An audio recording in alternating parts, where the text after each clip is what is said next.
మెదక్, కరీంనగర్, నిజామాబాద్, ఆదిలాబాద్ ఉమ్మడి జిల్లాలకు సంబంధించి బీజేపీ అభ్యర్థులు ఇద్దరు విజయం సాధించడం పట్ల ఆ పార్టీ నాయకులు సంబరాలు చేసుకుంటున్నారు. సిద్దిపేట జిల్లా దుబ్బాక పట్టణ కేంద్రంలో విజయోత్సవ ర్యాలీ నిర్వహించారు. ఈ కార్యక్రమంలో బీజేపీ రాష్ట్ర కార్యవర్గ సభ్యులు అంబటి బాలేష్ గౌడ్, కిసాన్ మోర్చా జిల్లా అధ్యక్షులు సత్తు తిరుమల రెడ్డి, మున్సిపల్ పట్టణ అధ్యక్షులు శ్రీకాంత్ యాదవ్, తాజా మాజీ 3వ వార్డు కౌన్సిలర్ మట్టా మల్లారెడ్డి, బీజేపీ శ్రేణులు రమణారెడ్డి తదితరులు బాణసంచా కాలుస్తూ వేడుకలు నిర్వహించారు.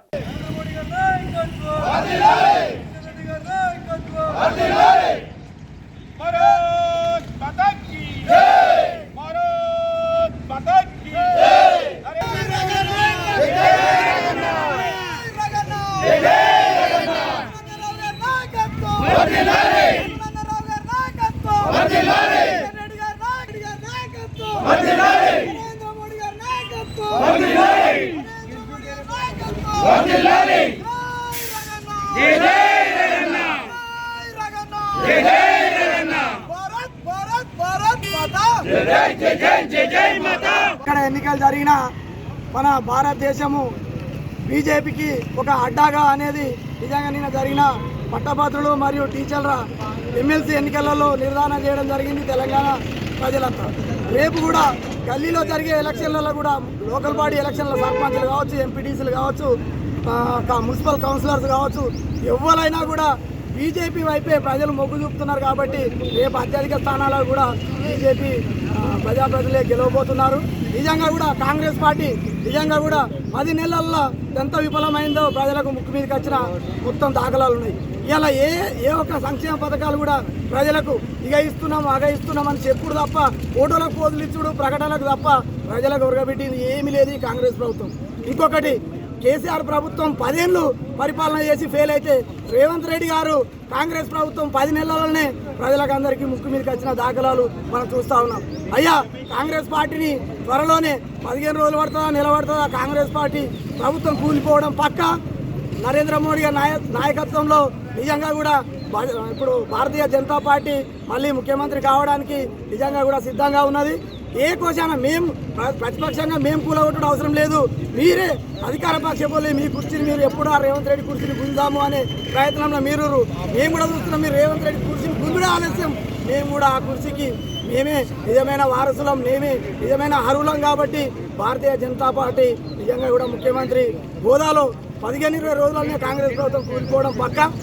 జరిగినటువంటి గ్రాడ్యుయేట్ ఉపాధ్యాయ ఎమ్మెల్సీ ఎన్నికల లోపల ఇద్దరు భారతీయ జనతా పార్టీ అభ్యర్థులు శ్రీ మల్కా కొమరయ్య గారు, శ్రీ చిన్నమ్మాయి లంజిరెడ్డి గారు మరి ఘన విజయం సాధించడం జరిగింది. రాష్ట్రంలో జరుగుతున్నటువంటి రాజకీయ పరిణామాల నేపథ్యంలో మరి ఉపాధ్యాయులు, గ్రాడ్యుయేట్లు, విద్యావంతులు, పట్టభద్రులు అందరూ కూడా మరి భారతీయ జనతా పార్టీ వైపు చూస్తూ ఉన్నారు. ఈ దేశంలో ఒక సమర్థవంతమైన నాయకత్వంలో నడుస్తున్నటువంటి పరిపాలన మరి అదేవిధంగా మరి రాష్ట్రంలో కూడా జరగాలని చెప్పి ఆశిస్తూ ఈరోజు ఉపాధ్యాయ ఎమ్మెల్సీ, పట్టభద్రుల ఎమ్మెల్సీని మరి ప్రజలు ఉపాధ్యాయులు అందరూ కలిసి గెలిపించారు. రాష్ట్రంలో మరి కాంగ్రెస్ పార్టీ చేస్తున్నటువంటి మోసాలు మరి అనేక రకమైనటువంటి హామీలు ఇచ్చి గద్దెనెక్కిన తర్వాత మరి ప్రజలను మోసం చేస్తూ పబ్బం గడుపుతూ ఉంది. ఇటువంటి కాంగ్రెస్ పార్టీ యొక్క చర్యల్ని మరి ప్రజలందరూ కూడా మరి గమనిస్తూ ఉన్నారు.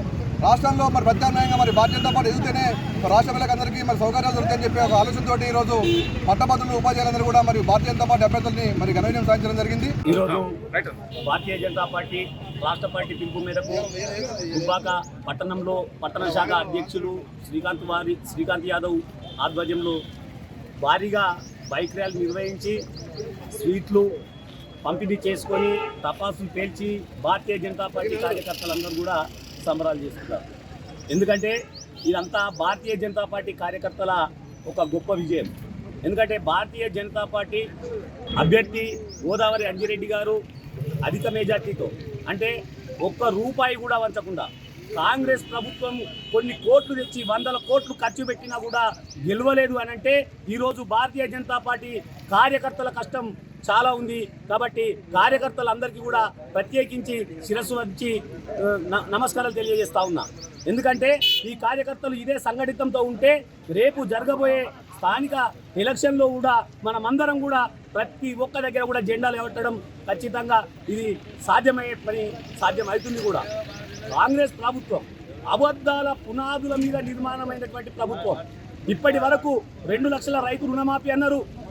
రైతు రుణమాఫీ పక్కదారి పట్టించిండ్రు. ఆ తర్వాత రైతు భరోసా అన్నారు, 10 గుంటలకు కూడా పడని మంది చాలా మంది ఉన్నారు. ఇంకా ఈ కాంగ్రెస్ నాయకులు ఎందుకు చెప్తుండ్రో ఇక్కడ ఉన్న లోకల్ నాయకులను కూడా మేము అప్పీల్ చేస్తూ ఉన్నాం. దయచేసి మీ అధిష్టానానికి మీరు కూడా ఒక లేఖ రాయండి. ఎందుకంటే రైతు రుణమాఫీ పూర్తిగా జరగలేదు, రైతు భరోసా పూర్తిగా అవ్వలేదు. ఏమున్నా మీరు ఒక ఉచిత బస్సు, గ్యాస్ సిలిండర్ అన్నారు, గ్యాస్ సిలిండర్ కూడా 45% కూడా మందికి రావడం లేదు. 4000 పెన్షన్ అన్నారు, ఈ పెన్షన్ ఎన్ని రోజులు ఇంకా అబద్ధాలు ఆడుకుంటా మీరు అబద్ధాలు ఆడుకుంటా ఇంకా పబ్బం గడుపుతారో ప్రజలు గమనిస్తూ ఉన్నారు. ఆ ఫలితమే ఈరోజు ఉపాధ్యాయ ఎమ్మెల్సీ కావచ్చు, గ్రాడ్యుయేట్స్ ఎలక్షన్స్ కావచ్చు, ఇప్పటికైనా మీరు కళ్ళు తెరిచి మీరు ఇచ్చిన వాగ్దానాలను అమలు చేస్తారని మేము డిమాండ్ చేస్తూ ఉన్నాం. దుబ్బాక బీజేపీ మున్సిపాలిటీ తరఫున ఈ ఓటు వేసిన ఎమ్మెల్సీ గెలిపించుకున్న అంజిరెడ్డి గారికి ఈ గెలుపుకు కృషి చేసిన ప్రతి ఒక్కరికి ధన్యవాదాలు తెలుపుతున్నాను మా బీజేపీ దుబ్బాక మున్సిపాలిటీ తరఫున.